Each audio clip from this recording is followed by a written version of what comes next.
Good day, everyone. Happy Monday. For Telesur, I'm Cody Weddle in Caracas, Venezuela, and this is from the south. To begin today, we go to Guatemala. That's where the president there, Otto Pérez Molina, says he will not resign despite ongoing calls for his impeachment. Former Guatemalan Vice President Roxana Valdetti was arrested on Friday over the massive graft scandal believed to be headed by Pérez Molina, known as La Línea. Now, in a combative pre-recorded address televised to the nation, Pérez Molina said he had received no money from the customs racket to which investigators have linked him, and stressed that his conscience was clear. Now, a judge visited Pérez Molina on Sunday at the presidential palace, the presidential residence, to check on his safety and locations, since he had not been seen in public for over 48 hours, and some believe he might have fled the country.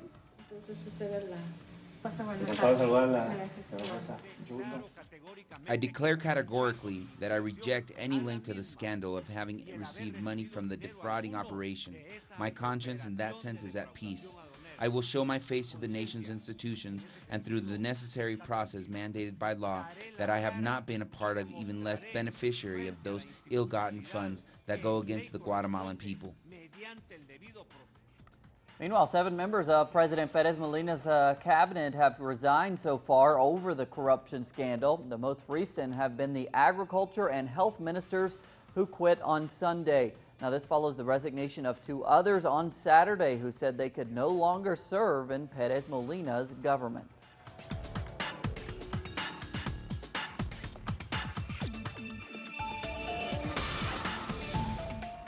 And elsewhere in Central America now, we go to El Salvador, where 14 members of one of the country's most powerful street gangs were killed in a prison over the weekend in what appears to be an internal gang purge. Now, the killing took place about 30 kilometers northwest of the capital, San Salvador. It has been linked to an internal dispute involving the Barrio 18 gang. The bodies of the victims were found among some garbage bins in various parts of the prison. A state of emergency was declared for 72 hours at the jail. They did everything in a very silent way. During the day, everything was completely normal.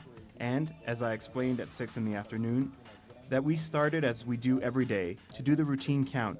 And in that way, it was that we perceived these deaths.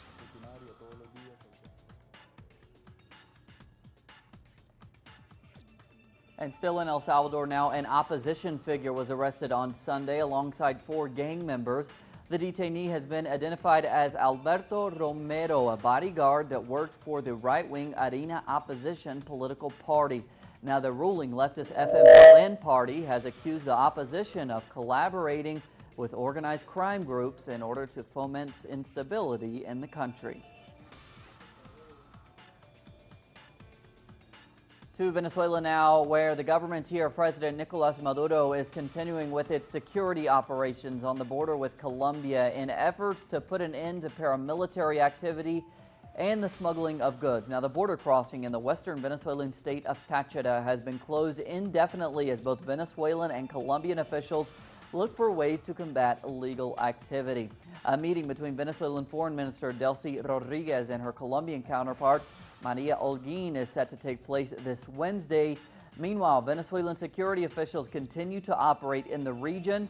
10 paramilitaries have been arrested and more than 1,000 undocumented Colombians have been handed over to authorities. At this time, we have 1,012 people who have been handed over to the Colombian consulate. Colombia's collaboration has been extraordinary. We have done all that is required at this time with respect to registration and with humanitarian treatment. The people are being attended to very well. We are making an effort to cover all of their necessities so that they can return to our beloved neighbor Colombia, so that they can continue with their lives there. Para poder atenderlo en cada uno de sus necesidades y poder que vayan a Colombia, a esa tierra tan querida por nosotros, y hagan vida en ese país. And the governor of the border state also says paramilitaries operating in the region have affected the economy. Hasta el momento, 10 Up until now, we have 10 people detained accused of paramilitary activity, and there are other arrests that are being sought by Colombia and Venezuela. We have people with double identities and false Venezuelan identities. All are being processed. The businesses in the border area have been closed because the paramilitaries are threatening them, saying they will kidnap them if they open, or they will charge them higher bribes. We want our sister republic, Colombia, to help us with this. Meanwhile, Colombia's interior minister has expressed the government's total support in fighting paramilitary activity as well as fighting against contraband. The Colombian government is fully committed to cooperation with Venezuela in the fight against contraband. This fight also benefits the Colombian government as much as that of Venezuela, and we will continue with it. And we're going to take a closer look now at some of those facts about smuggling in Venezuela and the economic problems that it has created, including some of the shortages that we've heard so much about in international press. Now, it's estimated that a full 40% of products in the country are smuggled to Colombia. Now, many of those products are subsidized in Venezuela to ensure that the population has access to basic commodities at an affordable price. Now, once the products are smuggled to Colombia, the smugglers can earn up to, get this, 3,000% profit. In 2014, the Venezuelan government seized more than 28,000 tons of food contraband. Also in 2014, more than 12 million liters of gasoline and oil products were seized, destined for Colombia. And when we come back, in what seems like a strange and tragic coincidence, 2 air shows in Europe end in tragedy. We'll tell you where when we come back. Stay with us.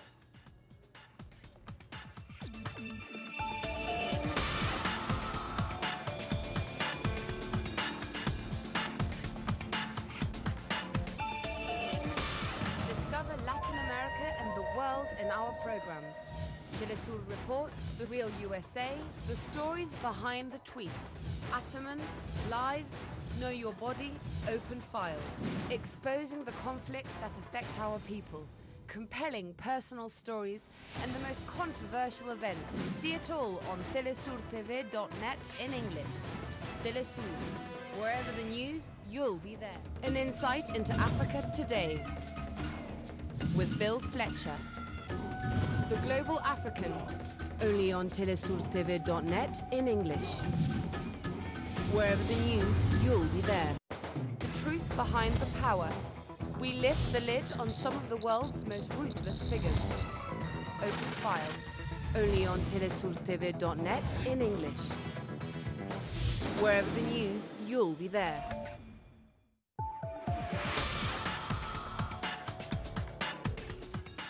Authorities are fearful that the death toll may rise after Saturday's plane crash on a busy road in Shoreham, England. Now, according to officials, the number of people killed as a result of the crash may rise to 20. Witness accounts state that during the air show, the vintage fighter jet plane attempted to perform a loop but could not complete the maneuver. Some say it even seemed that the plane had stalled in midair. Investigations are ongoing and the road has remained closed to so that forensics teams can comb through the wreckage. And in an unrelated incident now, another plane crash during a different air show, this time in Switzerland. The crash resulted in the death of one of the pilots. The other pilot was able to escape unharmed using his parachute. A third plane, which was involved in the air show, was able to land safely. Police are investigating the cause of the crash. Moving on, after 2 landmine explosions injured 2 South Koreans patrolling earlier this month, tensions have been running high at the border between North and South Korea. High-level talks aimed at ending those border tensions have proven futile, with North Korea threatening military action against the South for its high-decibel propaganda messages at the border. Now, South Korea believes that the North had placed the deadly mines at the border, which killed its soldiers. The South said it will not shut off its messaging system until the North apologizes.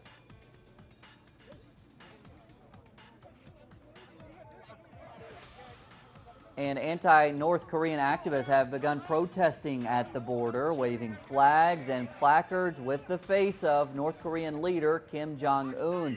Now, South Korean President Park Geun-hye had reiterated her demands for an apology from Jong-un, who has denied placing the mines at the border. Several countries have publicly called for a truce, including China and the United States.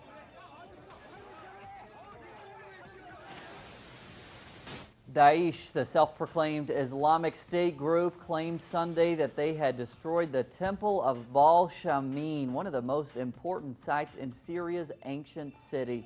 Now, this would be the first time the insurgents damaged monumental Roman-era ruins. In June, Daesh blew up 2 ancient shrines.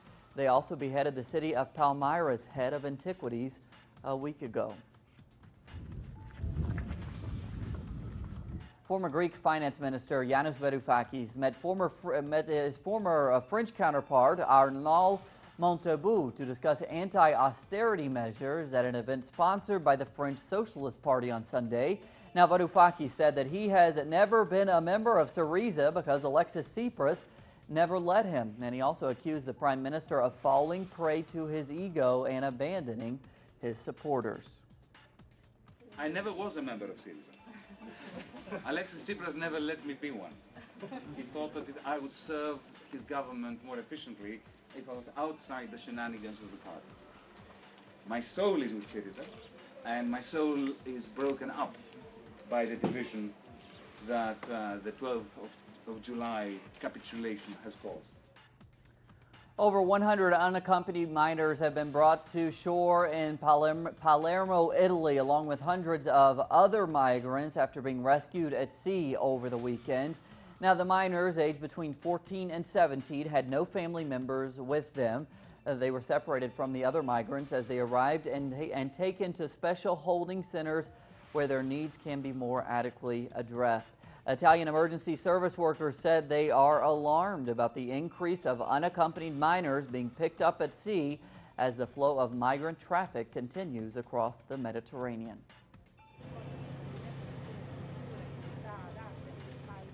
Just as a new school year was set to begin, the Workers' Union of the United Nations Relief and Works Agency has suspended work at schools and organized a huge march in Gaza. For more now, here's our correspondent, Noor Harazin. The Workers' Union for the United Nations Relief and Works Agency, UNRWA, suspended work at its schools in the Gaza Strip Monday morning, protesting the agency's recent decision to delay the academic year. The strike comes as the first day of the new school year was to begin, and 295,000 students were supposed to join their schools. A huge march in which some 13,000 employees participated gathered in front of the UNRWA's headquarters and roamed the streets towards the United Nations buildings in demand for their legal rights. Secretary of the Workers' Union, Amin Hamdona, said in a statement on Monday that they did not want to suspend work at schools, yet the agency's latest decisions forced them to do so. More than 13,000 employees protested today in the Gaza Strip to send an angry message over the unfair decisions taken by the agency. This message addresses the decision makers at the UNRWA as well as at the donor countries. We will not give up our rights. The UNRWA should know that we plan to do more in the coming days in the case that it does not respond to our demands. Last Wednesday, the UNRWA announced that the new school year at its schools in the Palestinian territories will begin on time following previous warnings that a deficit of about $101 million will hinder its start. Noor Harazin, Telesu TV, Gaza.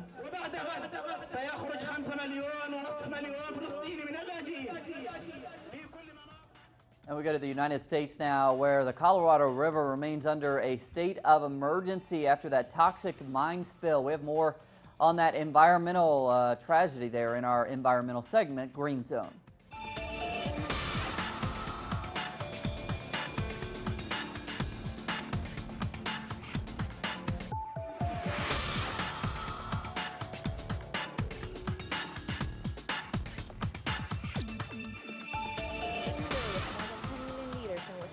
smells like lead and arsenic originated in a pool from the Gold King mine that reached the River Animas, an affluent of the Colorado. The fact occurred when cleaning staff from the Environment Protection Agency diverted accidentally the toxics towards Animas.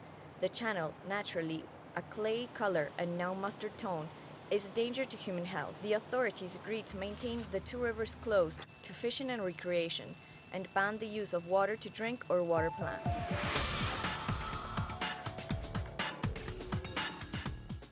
Over 2,000 people sung along at an 80s-inspired punk concert in Estonia over the weekend. Singers dressed up in colorful punk-style wigs. That's not actually a wig there. I think that's just dyed hair.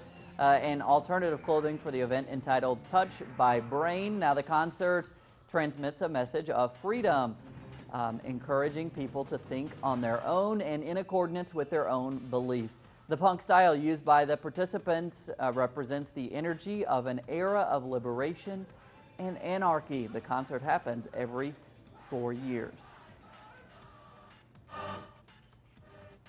Being Evil, a documentary portraying the life of U.S. daredevil and icon Evel Knievel, is being released this Monday. Now, the film, directed by Daniel Junge, was selected at Sundance Festival. It narrates the complicated life of Robert C. Evel Knievel, who captivated the U.S. audience by using his motorcycle to launch himself over automobiles in the 1970s. Now, the film's director has said that Knievel was the right person for the right time in the United States.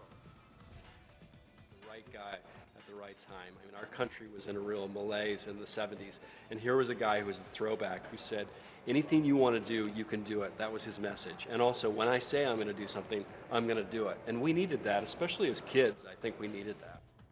And finally, this midday, Australian wines are finding their way into the Asian market, which has seen a rapid change in attitudes towards wine in recent years. Now, China is one of Australia's fastest growing markets and has become the third biggest export market behind the United States and Britain. Now, it is already the world's 5th largest wine consumer. On their behalf, Hong Kong, Malaysia, Taiwan, and Thailand have doubled the import of Aussie wines. The devaluation of the Australian dollar is also helping to boost the wine pleasures. Interesting. Plenty more on all of those stories and plenty others at our website, telesurtv.net/English. For Telesur English, I'm Cody Weddle. Thanks for joining us this midday. Now, today we're going to leave you with the music of rock and roll forerunner Wynonie Harris, who inspired musicians like Elvis Presley. The blues legend was born today in 1915. We'll see you back here in just a few hours. When I saw you last week, your eyes were turning black. Go find the guy that beat you up. Ask him to take you back. Don't roll those bloodshot eyes at me. I can tell you've been out on a spree. It's plain that you're lying when you say that you've been crying. Don't roll those bloodshot eyes at me. Now, I used to spend my money to make you look real sweet. I wanted to be proud of you when we walk down the street. Now, don't ask me to dress you up.